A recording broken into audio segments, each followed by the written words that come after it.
Now with my Mb4, this is something that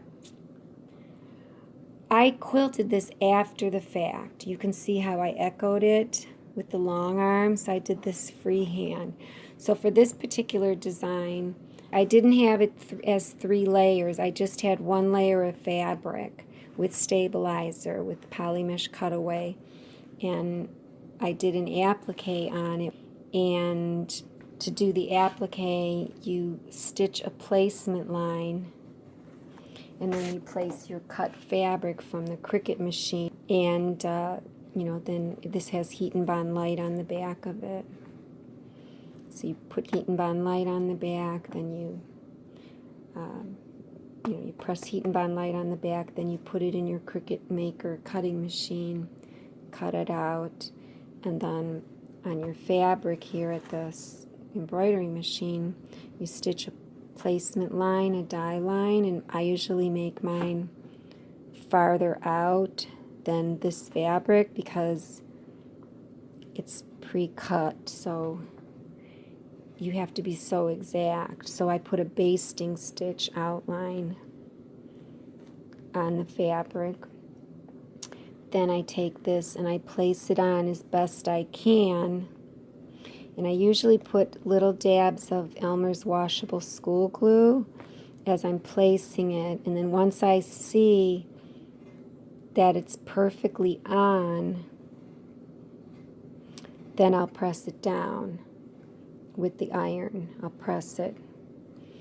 The one thing that I do like to do is follow my design, my tack down stitch on the machine, follow it with the needle using the follow buttons, just like I was talking about with one of the other designs. But just to make sure that I'm on, and if I'm not on, I can move the entire design, or I can move this to make sure I'm on, and then press it down. And then even after I've pressed it on and it's all pressed, before I do this tack down, I follow it again because now it's pressed down and I want to make sure I'm right on. And you can see I did get right on. So you can see my tack down is perfect. And I'm going to be doing a video showing you why Janome is the winner actually on following a design and moving it. It wins over Brother. Because Janome lets you follow your design before you stitch it. It lets you follow it with the needle. And then if you're off, you can move the whole design while you're following it. You know, with Brother, you can't. You have to get out of that screen and then move your design where you think it should be, and then you got to come back into the regular embroidery screen, so you know, to follow and check your work again. It's a pain. Janome lets you follow while you're going around, because you know, I could be fine up here, but then I'm like, well, I want to check my left right, so I want to follow it as the needle comes over here as well. So I could be right this way, but I may need to move the design over left or right if I'm not on over here. So there's a lot of things that you really need to be able to follow while you're, you really need to be able to move your design while you're following it with the Stitch Forward Back tool. So, and then another thing I had to do with this design, after I did the applique, and this is all embroidery on top of the fabric, you can see it's red stitching, and I quilted it. I quilted around it. This is all freehand quilting. And so I did this applique, then I quilted it, then I came back and stitched the word love over this. So I did this in so many different parts. But the thing is, after I quilted around it, and even though I got in here, this part was not quilted by me freehand. This was poofing out too much because, you know, there's batting on it now when I quilted it. So I had to go into my embroidery digitizing software called Mbird, and I had to digitize, I don't know if you can see this. Well, let's see. You see these red stitch lines? Triple bean stitch. Okay. I had to digitize that just on this inner part and then this here. And see how perfectly it follows? And then here. And I think it comes right there. Because I had to hold this down better in the middle. You know, it was just poofing out. So it didn't look good. So, and believe me, you know, I had to really use that follow feature with my stitch forward and back. So I was following my design, my outline, and I was watching the needle as it came around, as I was just following, and I was so far off. Like my needle was way up here when it should have been here. So thank goodness Janome has this feature where, let me just show you. This is where it wins out over brother. Let me see if I can get this screen to show. When you're following with your design, here I have the design pulled up. I forgot I had it pulled up. So here you can see there's the outline. I have it as my second object here, and you know, this I'm putting on after the fact. So I have to make sure that these outline stitches coincide with the actual, you know, fabric, the design on the fabric. So, and with Janome, I'm on this, let's see, I'll make this needle number, well, it was needle number 3, so we'll leave it at needle number 3. But what I can do now is I can hit my fast forward button to, okay, it is on needle number 3, to go through this design. And I know just by my digitizing software where this design starts. And let me just show you real quick. So here's needle number 3.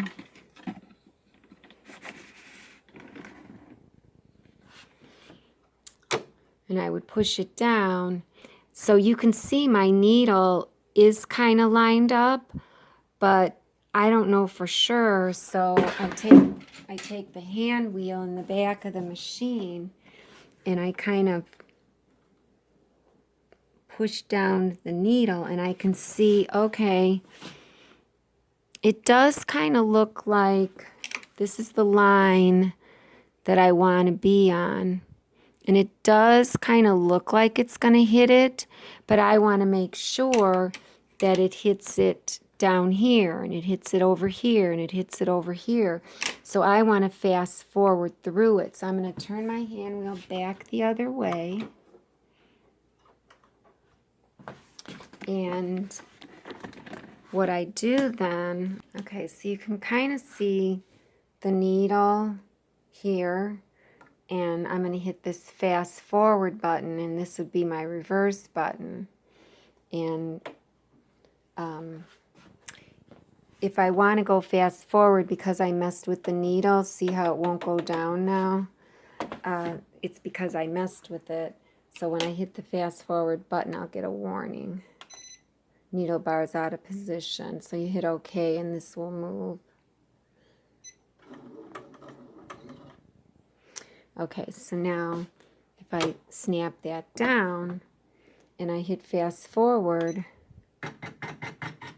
you know, now it's fast forwarding through the design, and I could, you know, stop it and check it here and see if the needle is hitting right here where exactly where I want it to be. And again, I could take the hand wheel, move it down. It looks like the needle is up too far, so I need to move the needle down. Well, Janome lets you do that right while you're in stitch forward back mode. And it's not like I'm even in stitch forward back mode. These are separate controls on the RCS, so you could do this anytime. It's nice. And then this moves your carriage.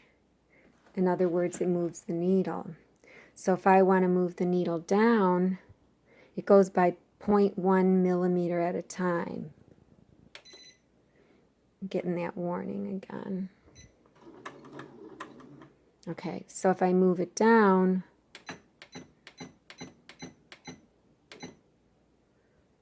seven times is 0.7 mils. So I moved it 10 times, so I moved it down 1 mil. And then I can check it again. I don't need to snap it, I could just dial it down.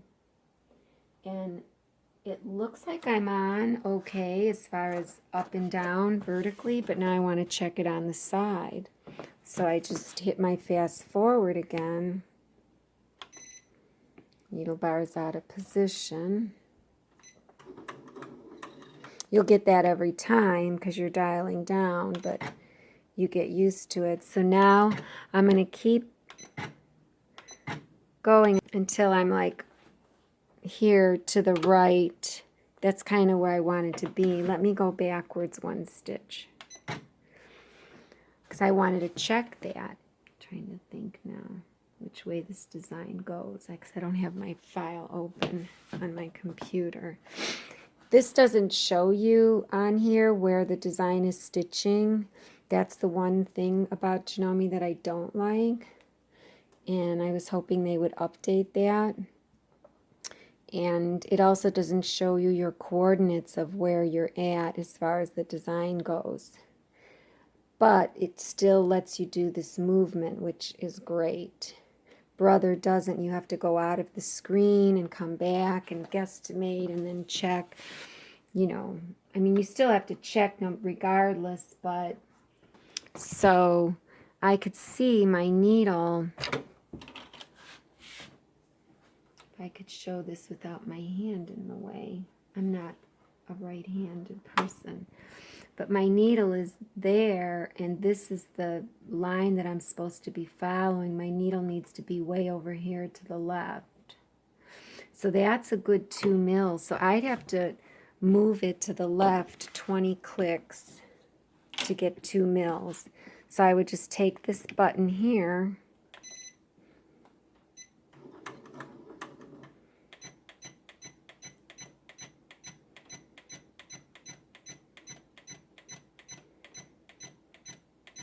so that was 20 clicks, and then I would check it about 10 more clicks.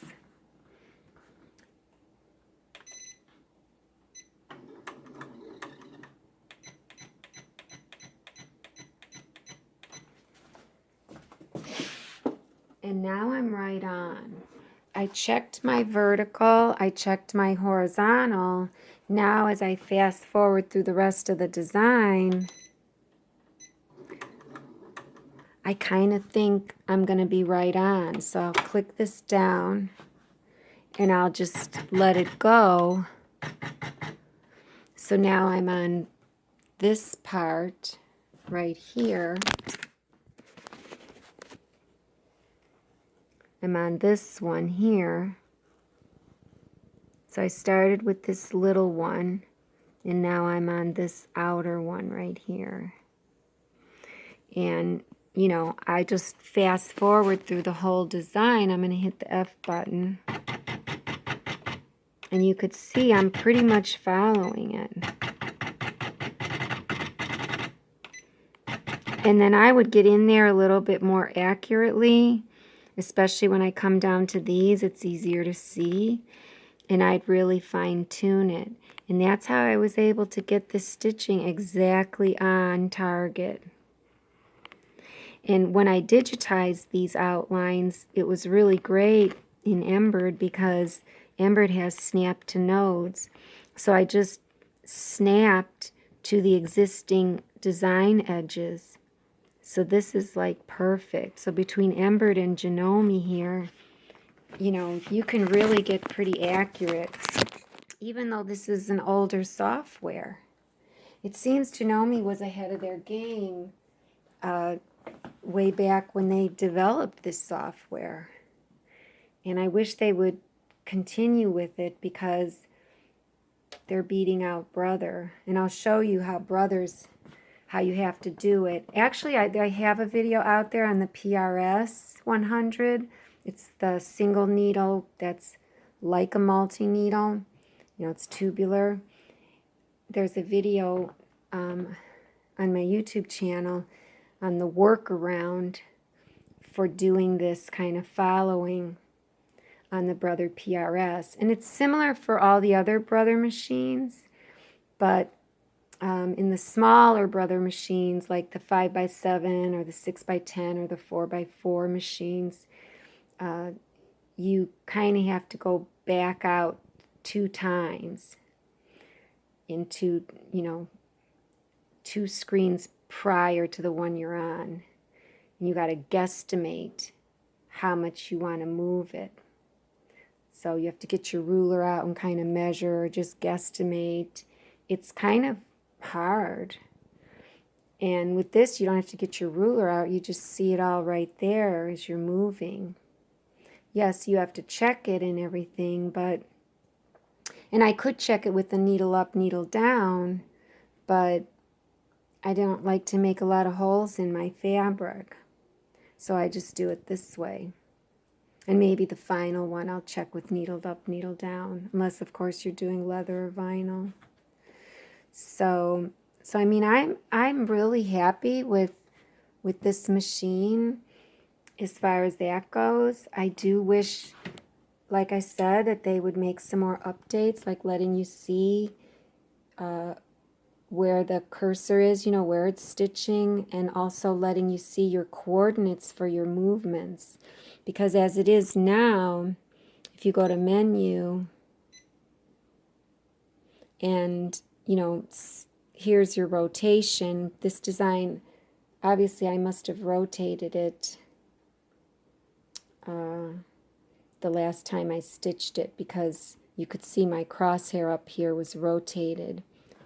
It was 360 or 0, and then it was rotated 1 degree counterclockwise, which made it 359. So, anyways, because remember, 0 and 360 are the same position.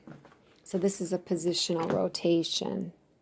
So it's, say positionally your design is like this. If you rotate it like that, then it went 1 degree backwards, so it went to 359.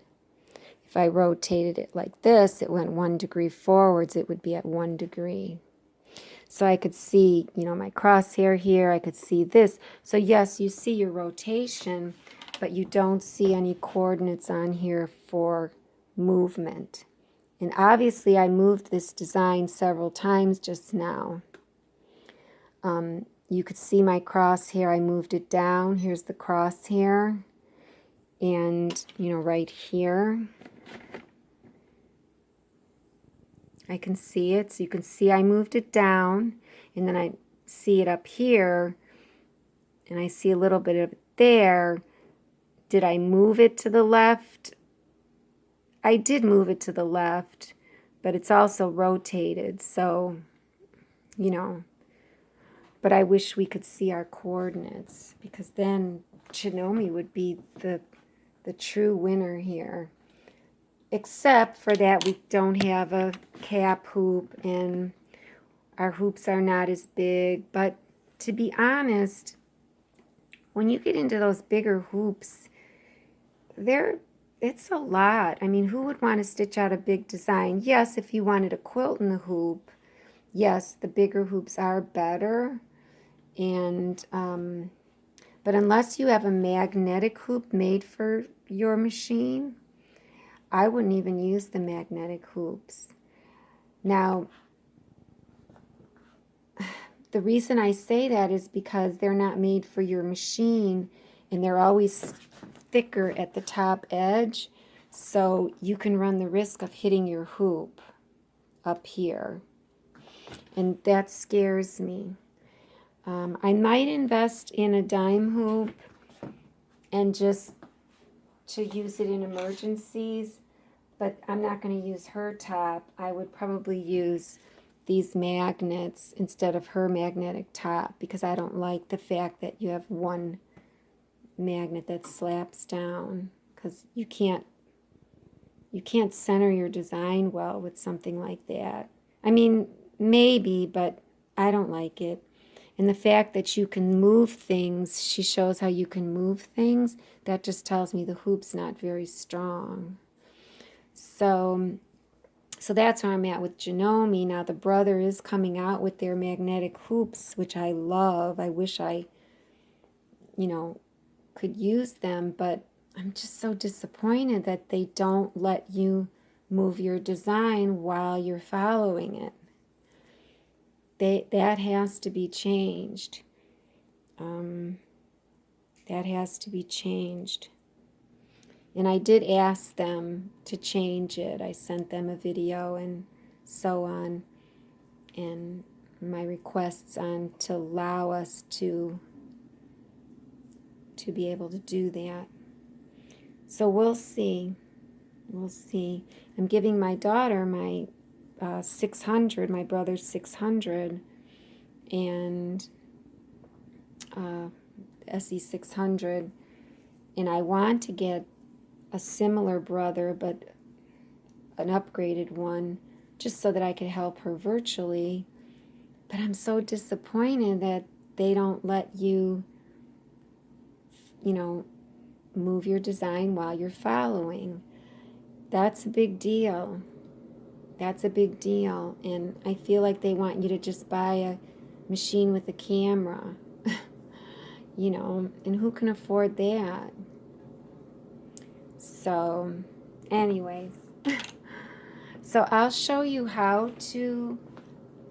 what I mean about that with the brother on the SE600. I'll show you how I have to line this up.